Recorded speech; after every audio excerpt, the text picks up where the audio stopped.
Chapter 11. That your car? The man asked. He pointed to a large old car that had once been a rich person's vehicle. To know that one, Constance replied, indicating her own smaller motor car. The man looked round. There was nobody else about. I think I know where he'll be. Constance also noticed that there was nobody else to see them leave. She read in the newspapers of girls and women going out with men they did not even know. Sometimes the results were serious, even tragic. My name's Constance Majolo. What's your name? The man did not hesitate. David, he replied. And then the fatal hesitation. A very brief hesitation, but enough for Constance to notice it. Castle. David Castle.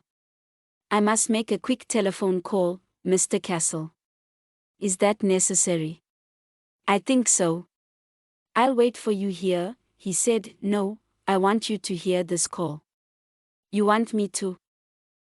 You'll understand, Constance told him. She turned and went back into the bar. There was no telephone for use by members of the public. Constance went to the barman. Do you have a phone I could use, please? He shook his head. No private calls, he told her. I'll pay for it, Constance assured him. Plus a little bit extra. She took a note from her handbag. Will 10 be enough? For the barman that was more than enough. Lai took a telephone from under the counter. Constance smiled. The owner of Yours and Mine was a sensible person. If there was trouble in the place, he or the barman could quickly ring the police for help. Constance rang the police number. She asked for Samuel. He had said that he would be working late. By this time, the barman had moved further along in order to serve a customer. Only David Castle was able to hear what Constance said. Hello. Samuel.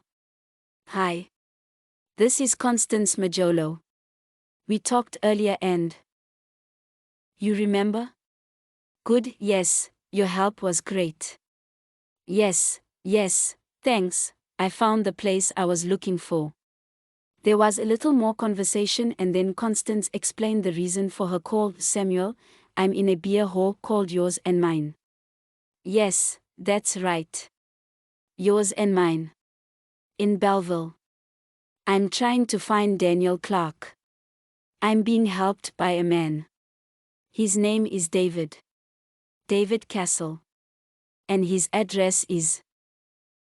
She turned to ask David his address, but he was no longer there. Constance put the telephone receiver down.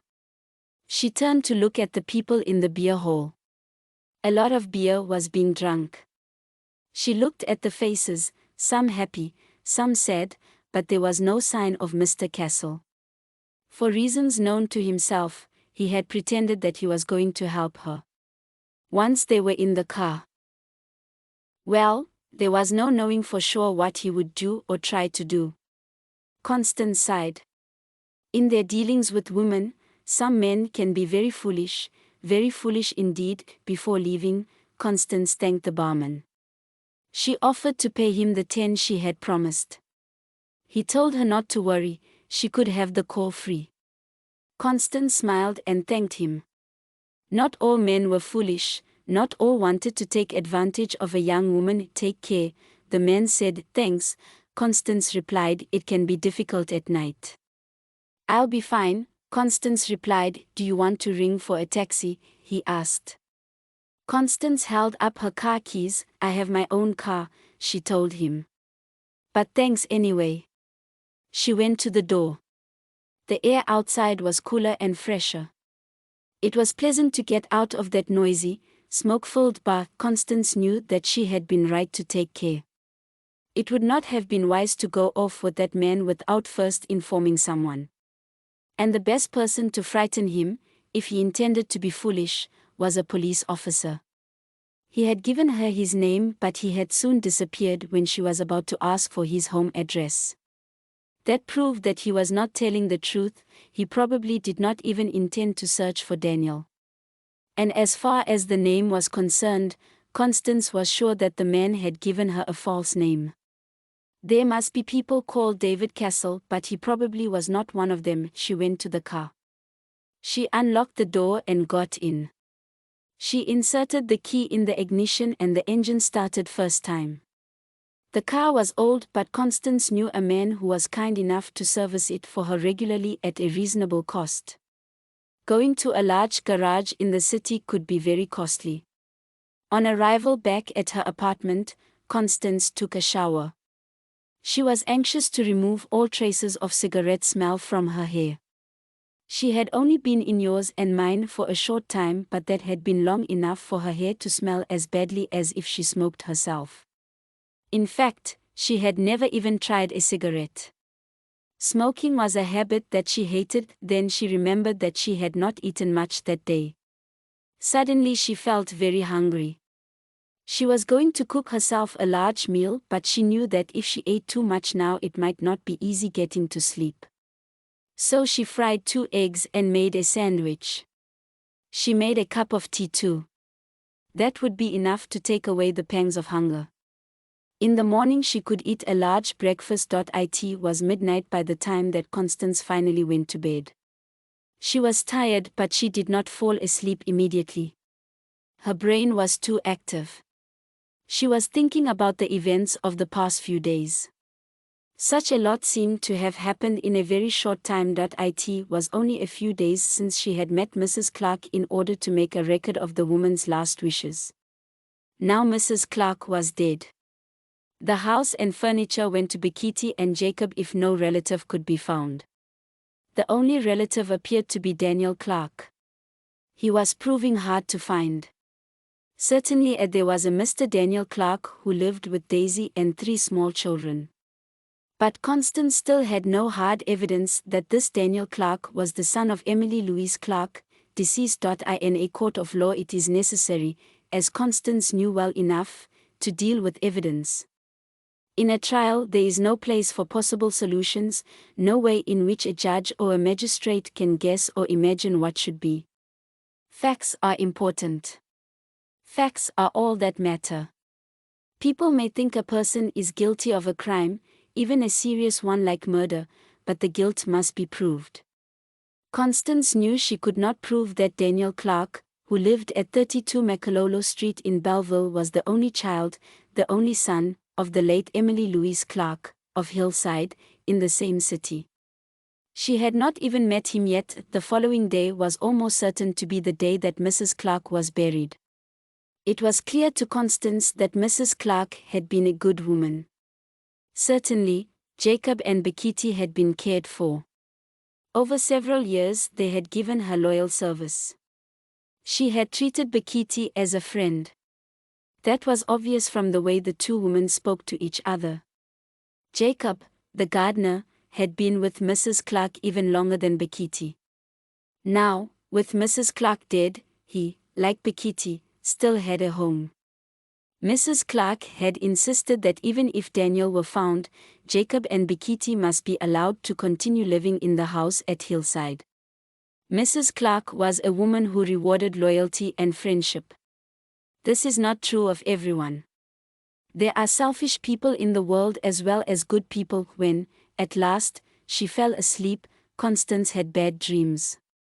Her waking thoughts followed her into the land of sleep and dreams. She was being chased through the streets of Belleville. The whole area was deserted. There was nobody she could turn to for help and assistance. The person chasing her was a man. Constance could not see his face. It was too dark. She wanted to scream, but no sound came from her throat. To make things even more difficult, her legs felt very heavy. Running was almost impossible. At last, however, Constance reached the safety of her motor car. She climbed in as quickly as she could and closed the door. She locked the front door. The man appeared by the window. His face remained in the shadow. But Constance could clearly see his large, hairy, muscular arms. And she could also see his hands. In one hand the man held a knife and in the other a piece of wire. Soon he was using the wire to pick the lock of the car door. Constance was afraid. She was not safe even in her own motor car. Suddenly, as in a dream, as in a film, the scene moved quickly. Now, Constance was in her own apartment. She was surrounded by grinning, shouting youths. Just as she had been in the city earlier in the day. This time, however, there was nobody to rescue her, as GD had done. The 4 youths were near her. They were touching her and one was trying to pull off her clothing. At the very moment when it seemed that they would succeed, the door opened and a man entered. Constance could see his broad strong arms and the vest covering his muscular body. She could also see that the man was armed with a knife. As soon as they saw the man and the knife, the 4 youths ran away. One even crashed through a window. Constance looked up to see who her rescuer was. Her relief was very short-lived. The man had not come to rescue her at all. He was an enemy and there was wickedness in his heart. Constance was lying helpless on the bed and the man with the knife was advancing on her. No.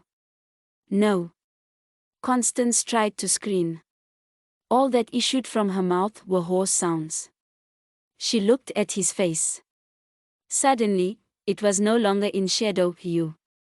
It's you, she shouted. I'm not afraid of you. At this moment, Constance woke up. It was morning. She could see the light of the day shining through her curtains. After the dream, Constance was still shaking. Her forehead was covered in sweat. Her lips still seemed to shape the word, you. It had been a dream. A frightening and terrible dream, but only a dream. Constance sighed with relief. She did not often have dreams of this kind. The events of the past few days had become mixed up in her brain. Perhaps the fried egg, eaten before going to sleep, had also played a part. Poor digestion is known to produce bad dreams for some people. If she had eaten the egg earlier, giving it time to be digested, perhaps she would not have had this frightening dream. There was, however, one thing that was different about this dream. At other times she woke from a fearful dream in a state of terror. She was about to die perhaps. She was falling from a mountain top. There was a terrible accident of some kind and she was involved. Or a loved member of her family, her mother or father, had died, and she woke up weeping and afraid. This time, just before waking, she had spoken to the man. She had recognized him. Instead of fear, there was understanding. You. I'm not afraid of. As she stood up and pulled back the curtains, letting in the bright sunshine of early morning, Constance felt happy and relaxed. As she took a shower, she was singing. While preparing breakfast, she felt that the events of the past few days were going to be resolved. In some way that she could not yet understand, the past was going to give up its secrets. There was a knock on her door. Who is it? Constance called out happily. A man's voice answered her. It's me. GD. Constance checked the time. It was already 9:30. The messenger was taken by surprise. When Constance opened the door, she did not only greet him. She made him very welcome. He had never known Constance to be so happy before. Have you eaten breakfast, GD? Yes, he replied. What did you have? Tea, and a piece of bread and butter. Is that all?